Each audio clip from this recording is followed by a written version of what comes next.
The night was thick with mist and menace when James's world cracked apart. What should have been another quiet evening in the countryside became the kind of nightmare that sears itself into memory, a nightmare that tests the limits of courage, faith, and love.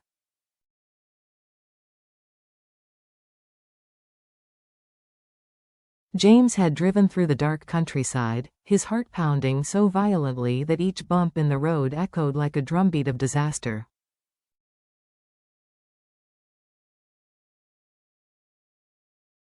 The headlights cut through sheets of fog and rain, revealing glimpses of the farmhouse, the pear trees bent low under the storm, the porch light flickering like a fading heartbeat.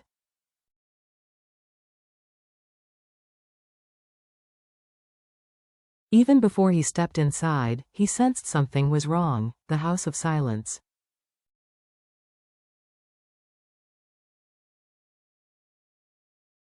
The kitchen was in shambles.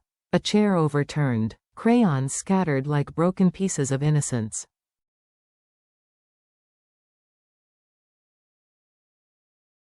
A pear rolled across the tile and stopped at his boot. The window hung open, curtains snapping under the spit of rain.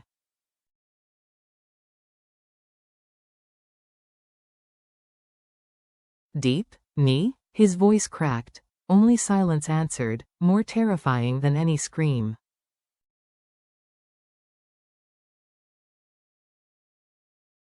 Just minutes earlier, Deep had been humming softly, her hands resting over the child growing inside her.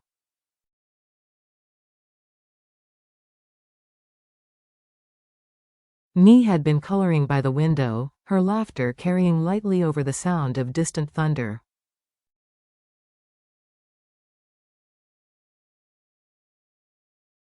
Then, a shadow outside.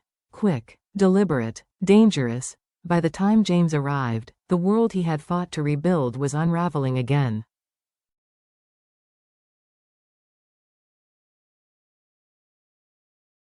His phone buzzed. A message from an unknown number lit the screen. If you want to see them again, walk away from the bridge deal.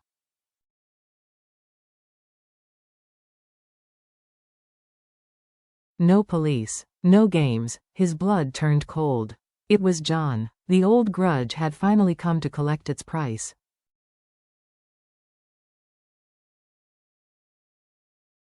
Fear becomes resolve.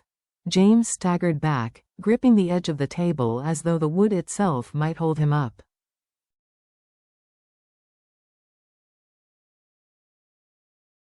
All his power, his boardroom victories, his wealth, useless. In that moment, he was not a CEO.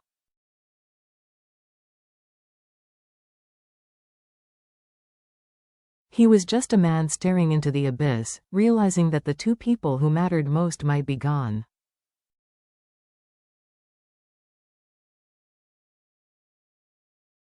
For a heartbeat, doubt gnawed at him. Had he been reckless? Had he overestimated his ability to keep his family safe in a world shaped by grudges and greed?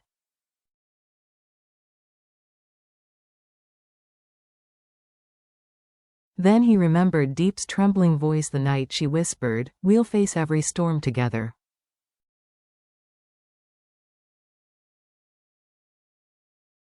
He thought of Nee's laughter in the orchard, of Deep's eyes softening whenever she looked at him.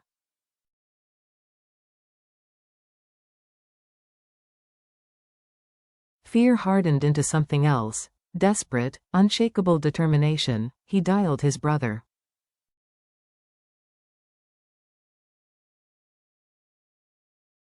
His voice, low and controlled, "It's John. He has them. I need every contact, every lead."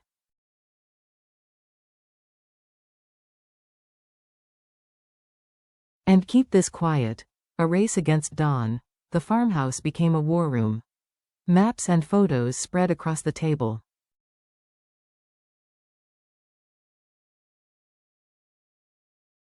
His hands shook as he traced possibilities, abandoned places, old networks, the shadows where John had once thrived.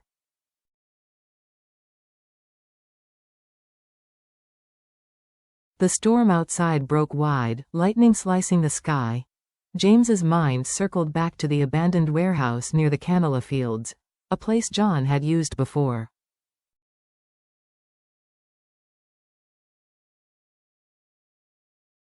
It was a long shot, but a lead worth taking. By dawn, the storm had passed but left the land soaked and raw.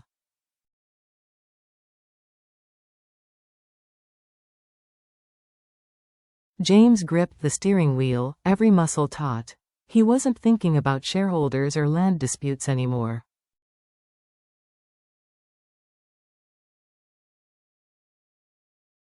He was a father-to-be, a protector, and a man prepared to walk through fire for the people he loved.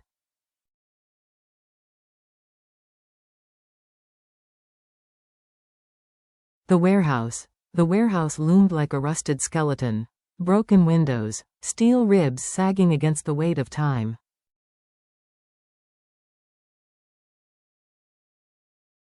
Through a grimy pane, James spotted Deep, pale, defiant, her arms curled around her belly.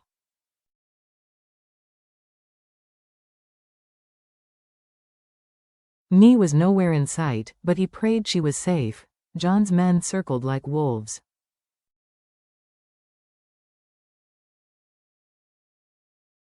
James crouched low, slipping behind an old tractor tire. His hands trembled, not from fear for himself but from the image of Deep bound and vulnerable.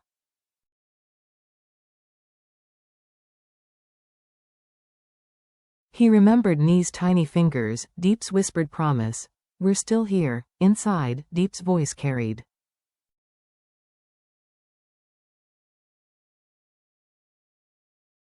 "You don't have to do this, John. Hurting us won't change the past." John's face twisted.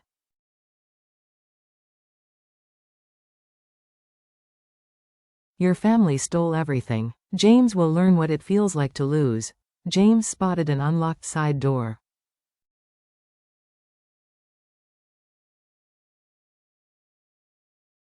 The hinges groaned under his push.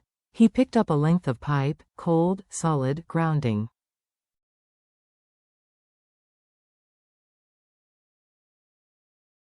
Then John's voice cut through the shadows. "I knew you'd come running like a fool."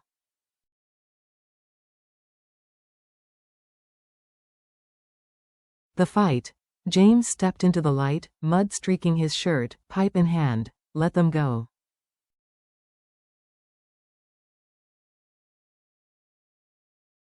"This ends now." The first henchman lunged. Steel clanged. The fight was brutal, quick, desperate.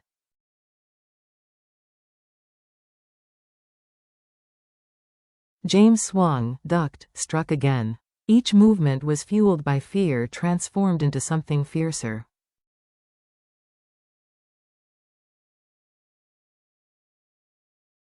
Deep screamed his name, but her eyes, though terrified, held trust. John grabbed her, dragging her close as a shield.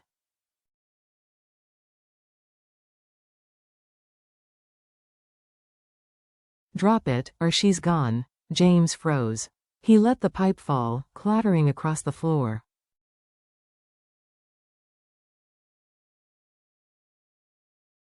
His voice was low but steady. "If you hurt her, you destroy yourself. This isn't justice, it's hate."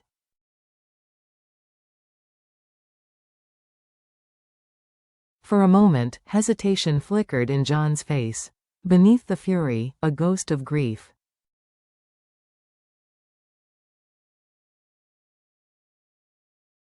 Then, the wail of sirens outside.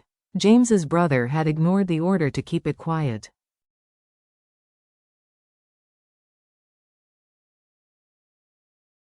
The distraction broke John's hold.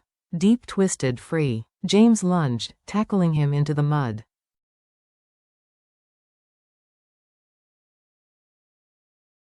They fought, two men clawing at the past, until John's strength faltered.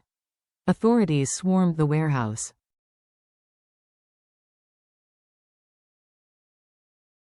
Moments later, James was cradling Deep, his face buried in her hair. She trembled against him, whispering, "I knew you'd come."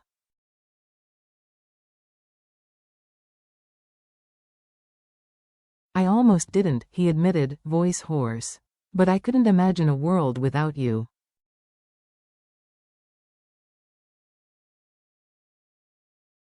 After the storm, Nee was safely recovered by James's brother, shaken but unharmed.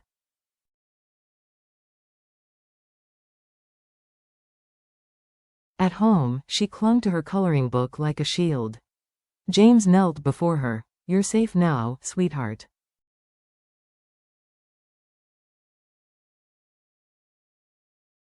No one will hurt you again." She wrapped her arms around his neck, her trust a balm to the night's terror.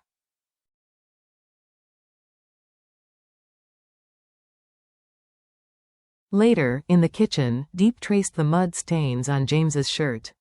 "I thought maybe you wouldn't come, that saving the company mattered more."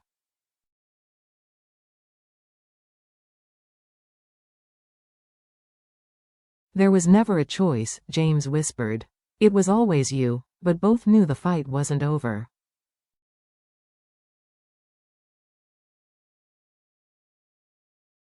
John had allies. Shadows still lurked. Yet when James kissed her forehead, he spoke with quiet certainty.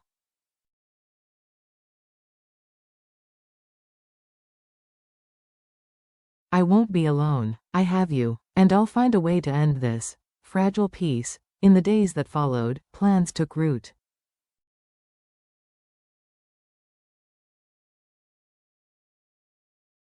James met discreetly with his brother and even Min, once his rival, now a reluctant ally.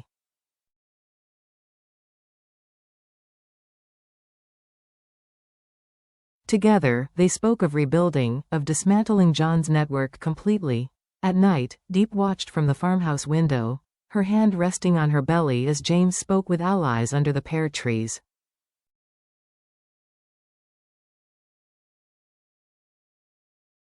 The baby stirred, as though reminding her of the future they were fighting for. Hope, fragile but alive, bloomed again.